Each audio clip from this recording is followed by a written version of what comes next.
வணக்கம். இன்றைக்கி நம்ம பார்க்க போகிற சமையல் 5 வகையான உடல் எடை, பிபி, சுகர் இது 3 கண்ட்ரோல் பண்ணுற மாதிரி ஒரு ஆரோக்கியமான 5 வகையான ரெசிபிஸ் தான் பார்க்க போகிறோம். வாங்க அதை எப்படி செய்யலாங்கிறத பார்க்கலாம். பேன் எடுத்துக்கலாம். பேன் சூடானதும் 1 கப் அளவுக்கு கருப்பு கவுனி அரிசி எடுத்துக்கலாம். இது வந்து நல்லா 4-5 தடவை கழுவி தண்ணியை வடிய விட்டுட்டு ஈரம் போக நல்லா காய விட்டு எடுத்து வச்சுருக்கேன்.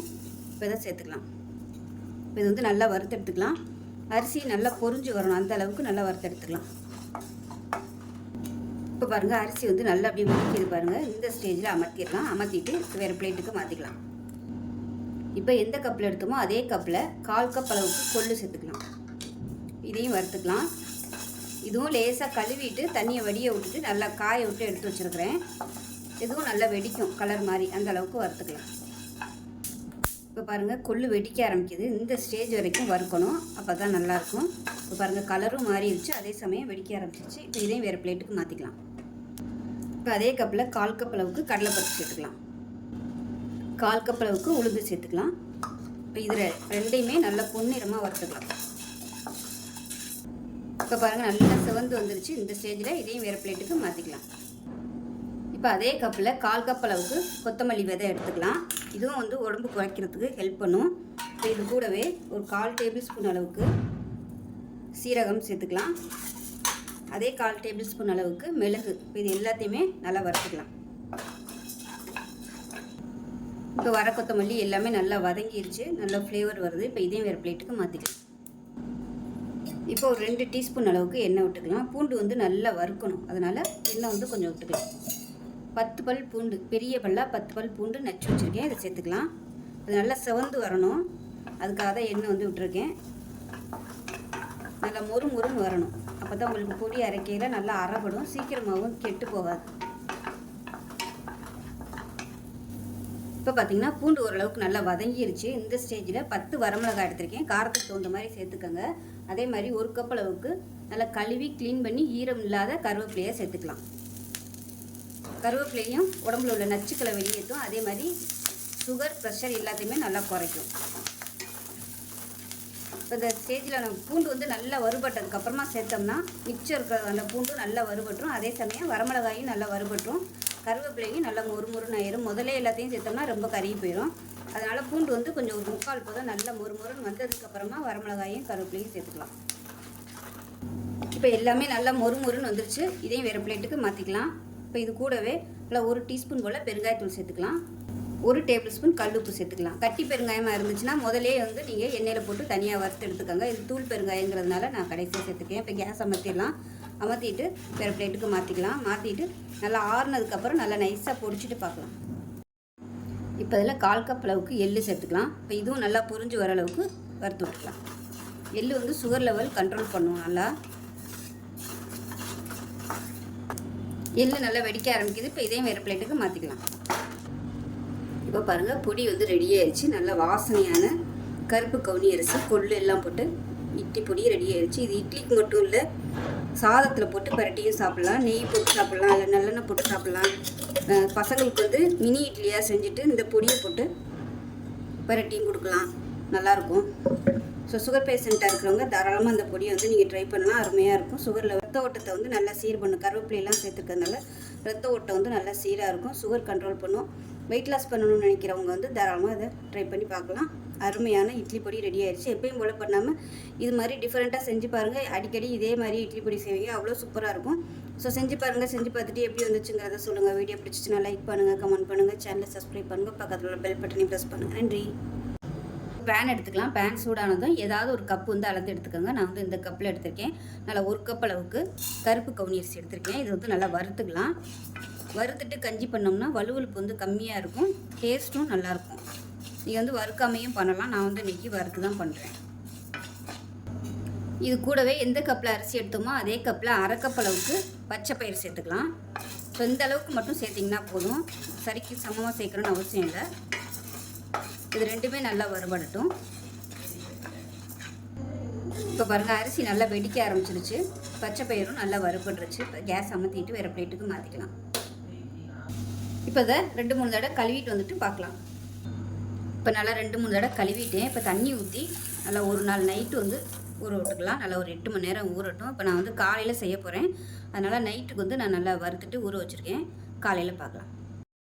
இப்போ பாருங்கள், ஒரு நாள் நைட்டு நல்லா ஊறிடுச்சு. இப்போ இந்த தண்ணியை வந்து நம்ம இருத்துக்கலாம். இருத்துட்டு இதை வந்து ஒரு மிக்ஸி ஜாரில் போட்டுட்டு நல்லா குறன்னு அரைச்சி எடுத்துக்கலாம். இப்போ பாருங்கள், அரைச்சிட்டேன். இந்த மாதிரி ஒன்றும் அதிகமாக இருந்துச்சுன்னா போதும். ரொம்ப வந்து நைஸாக அப்படியே வலுவலுன்னு அரைக்கலை, தனியாக இருக்கட்டும். இப்போ ஒரு குக்கர் எடுத்துக்கலாம். இப்போ நம்ம அரைச்ச பேஸ்ட்டை வந்து குக்கரில் சேர்த்துக்கலாம்.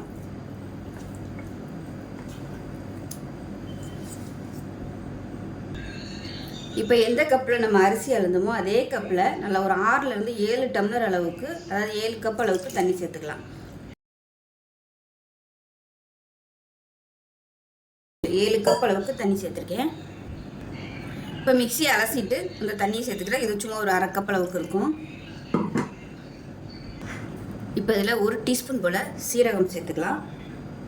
1/4 டீஸ்பூன் அளவுக்கு வெந்தயம், 4 பல் பூண்டு, பெரிய பல்லாம் 4 பல் பூண்டு நச்சு வச்சுருக்கேன், அதையும் சேர்த்துக்கலாம். 2 சிட்டிகை அளவுக்கு மஞ்சள்தூள் சேர்த்துக்கலாம். தேவையான அளவுக்கு உப்பு சேர்த்துக்கலாம். இது எல்லாத்தையும் நல்லா கலந்து விட்டுடலாம். இப்போ இதில் ஒரு 2 சொட்டு எண்ணெய் விட்டுக்கலாம், பொங்கி வராமல் இருக்கிறதுக்காக. இப்போ குக்கரை மூடி வச்சிடலாம். மூடி வச்சுட்டு நல்லா ஒரு 5 விசில் விட்டுட்டு ஸ்டீம் போனதுக்கப்புறம் பார்க்கலாம். இப்போ விசில் விட்டு ஸ்டீம் போயிடுச்சு, எப்படி இருக்குன்னு பார்க்கலாம். இப்போ பார்த்தீங்கன்னா இந்த மாதிரி தான் இருக்கும். இது நல்லா கெட்டியாக தான் இருக்குது. நல்லா கலந்து விட்டுக்கலாம். கலந்து விட்டு நம்ம வேக வைக்க ஊற வச்சுருந்த தண்ணி எடுத்து வச்சது பார்த்திங்கன்னா மறந்துட்டேன் நான். அதனால் அளந்து ஊற்றையிலே அந்த தண்ணியை வந்து அளந்து ஊற்றிக்கோங்க.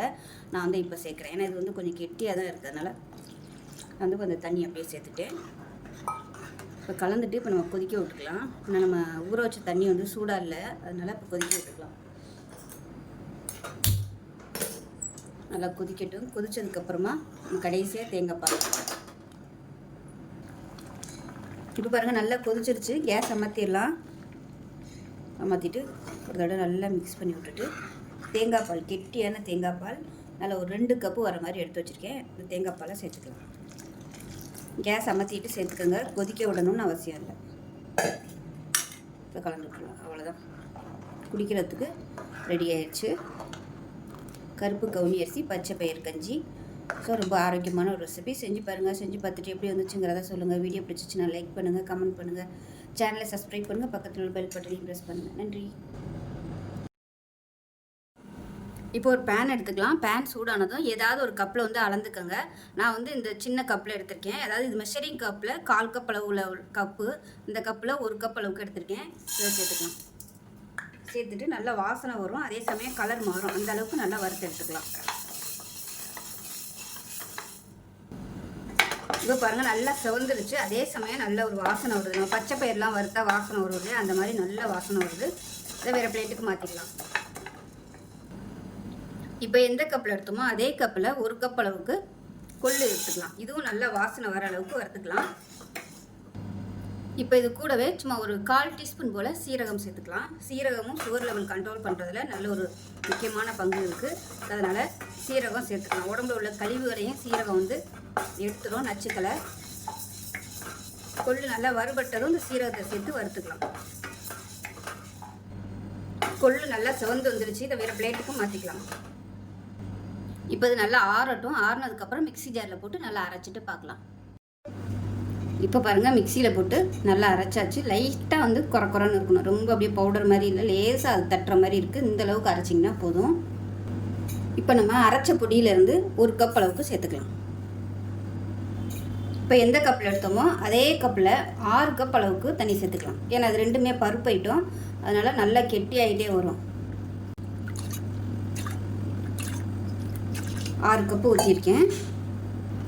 ஃபஸ்ட்டு இதை வந்து நம்ம கலந்துக்கலாம். நான் வந்து கேஸ் நான் ஆன் பண்ணலை, கலந்து விட்டுட்டு கேஸ் ஆன் பண்ணிக்கலாம்.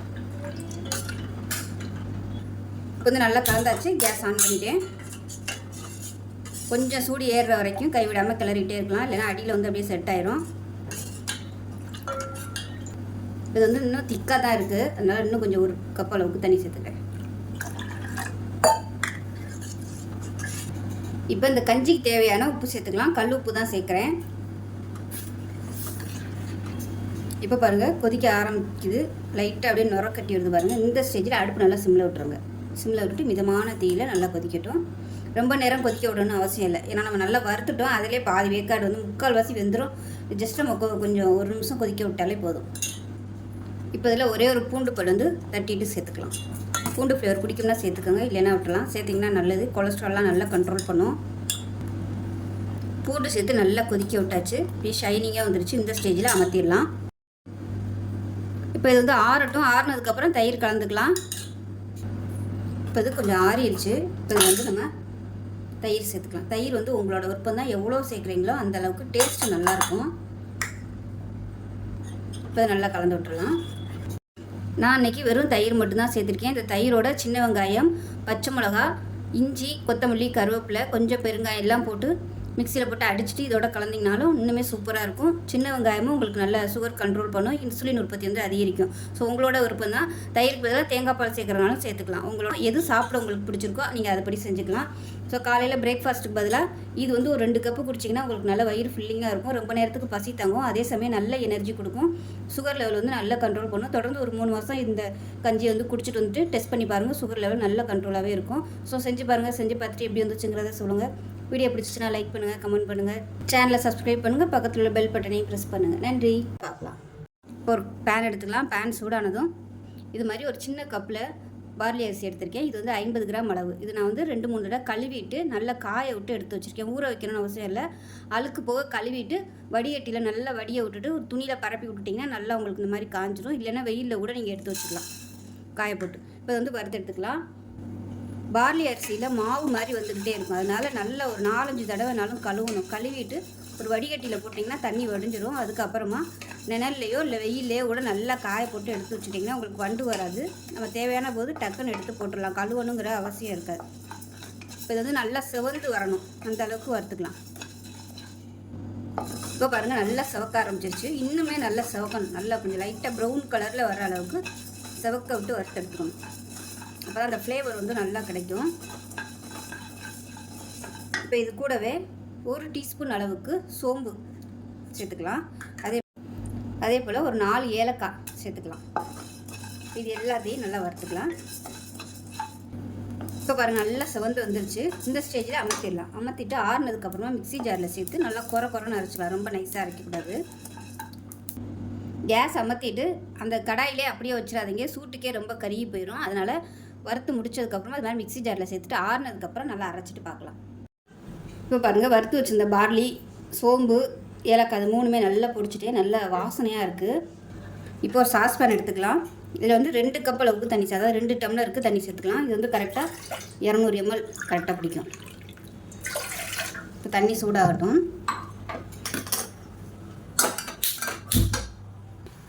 இப்போ தண்ணி நல்லா சூடாக ஆரம்பிச்சிருச்சு. இப்போ நம்ம வறுத்து வச்சுருந்த பொடியிலேருந்து 1 டேபிள் ஸ்பூன் அளவு சேர்த்துக்கலாம். இப்போ இதை நல்லா கலந்து விட்டுக்கலாம். கலந்து விட்டுட்டு 1 டம்ளராக வர வரைக்கும் வற்ற விடணும். லைட்டாக கொதிக்க ஆரம்பிக்குது. இந்த ஸ்டேஜில் நம்ம அடுப்பு வந்து மீடியத்தில் வச்சுருவோம். அப்போ தான் அந்த எசன்ஸ் எல்லாமே இந்த தண்ணியில் இறங்கும். அடுப்பு வந்து நல்லா குறைச்சி வச்சுட்டேன். கொதிக்கட்டும். இப்போ பாருங்கள் கொஞ்சம் நல்லா வத்திருச்சு தண்ணி. 1 டம்ளர் அளவுக்கு வந்துருச்சு. கரெக்டாக 1 டம்ளரில் இருக்கும். இது வந்து கேஸ் அமர்த்திடலாம். இப்போ நம்ம இதை வடிகட்டிக்கலாம்.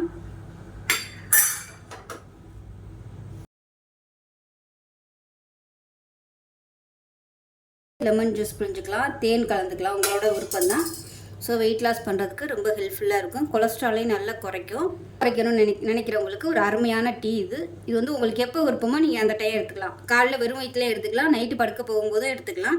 ஸோ செஞ்சு பாருங்கள். செஞ்சு பார்த்துட்டு எப்படி வந்துச்சுங்கிறத சொல்லுங்கள். வீடியோ பிடிச்சிச்சுன்னா லைக் பண்ணுங்கள், கமெண்ட் பண்ணுங்கள், சேனலை சப்ஸ்கிரைப் பண்ணுங்கள், பக்கத்தில் உள்ள பெல் பட்டனையும் ப்ரெஸ் பண்ணுங்கள். நன்றி. ஒரு பேன் எடுத்துக்கலாம். பேன் சூடானதும் மெஷரிங் கப்பில் 1/4 கப் அளவுக்கு நரிப்பயிர் எடுத்துக்கேன். இது வந்து பனிப்பயிரும் சொல்லுவாங்க, கல் பயிரும் சொல்லுவாங்க. இது வந்து அமேசான்லேயும் கிடைக்கும். இப்போ டிபார்ட்மெண்ட் ஸ்டோர்களையுமே கிடைக்கும். நரிப்பயிர்னு கேட்டிங்கன்னா கொடுப்பாங்க. எல்லா பருப்புகளையும் விட இந்த பருப்பில் வந்து புரோட்டீன் சத்து அதிகமாக இருக்குது. உடம்புக்கு நல்ல ஸ்ட்ரென்த்து கொடுக்கும். உடம்புல உள்ள கொழுப்பையும் நல்லா கரைச்சி விடும். அதே சமயம் வெயிட் லாஸ் பண்ணணும்னு நினைக்கிறவங்க இந்த நரிப்பயிர் வந்து அதிகமாக எடுத்துக்கலாம். சுகர் பேஷண்ட்டாக இருக்கிறவங்களுக்கு இது ஒரு பெஸ்ட்டு பருப்புனே சொல்லலாம். ரெகுலராக இதில் வந்து கஞ்சி வச்சு சாப்பிட்டோம்னா சுகர் லெவல் நல்லா கண்ட்ரோல் ஆகும். லாஸ்ட் வீடியோவில் வந்து கஞ்சி எப்படி செய்கிறதுங்கிற வீடியோ போட்டிருக்கேன். நரிப்பயிரும் கொள்ளும் வச்சு கஞ்சி வீடியோ போட்டிருக்கேன், விருப்பப்பட்டவங்க செக் பண்ணி பார்த்துக்கோங்க. இது நல்லா வாசனை வரும், கலர் மாதிரி அந்த அளவுக்கு வறுத்துக்கலாம். இப்போ பாருங்கள் பருப்பு நல்லா செவந்து வந்துருச்சு, அதே சமயம் நல்லா ஃப்ளேவர் வருது. இது வேறு பிளேட்டுக்கு மாற்றிக்கலாம். இப்போ இதில் ஒரு 2 டீஸ்பூன் அளவுக்கு எண்ணெய் விட்டுக்கலாம். வெங்காயம் தக்காளி வதக்கணும், அதுக்காக கொஞ்சமாக எண்ணெய் விட்டுக்கலாம். இப்போ எண்ணெய் நல்லா சூடாயிருச்சு. குட்டி வரமிளகாயா ஒரு 12 எடுத்திருக்கேன். இது வந்து ரொம்ப சின்னதாக இருக்கிறதுனால 12 எடுத்திருக்கேன். உங்களோட காரத்துக்கு தகுந்த மாதிரி நீங்கள் சேர்த்துக்கோங்க. ரொம்ப பெருசாக இருந்துச்சுன்னா ஒரு 4 இல்லை 5 சேர்த்திங்கன்னா கூட போதும். இது லேசாக வறுபட்டதும் ஒரு 8 பல் பூண்டு சேர்த்துக்கலாம். 8லேருந்து ஒரு 10 பல் பூண்டு சேர்த்துக்கலாம். இப்போ இது கூடவே மெஷரிங் கப்பில் 1 கப் அளவுக்கு வெங்காயம், பெரிய வெங்காயம் எடுத்துருக்கேன். நீங்கள் இதுக்கு பதிலாக சின்ன வெங்காயம் கூட எடுத்துக்கலாம். அதை சேர்த்துட்டு நல்லா வதக்கிக்கலாம். இது கூடவே ஒரு கைப்பிடி கருவேப்பிலை சேர்த்துக்கலாம். இப்போ வெங்காயம் நல்லா லேசாக வதங்க ஆரம்பிச்சிருச்சு. இதில் வந்து மீடியம் சைஸாக 2 தக்காளி சேர்த்துக்கலாம். பொடியாக நறுக்குனது 1 கப் அளவுக்கு சேர்த்துருக்கேன். இப்போ இந்த சட்னிக்கு தேவையான உப்பு சேர்த்துக்கலாம்.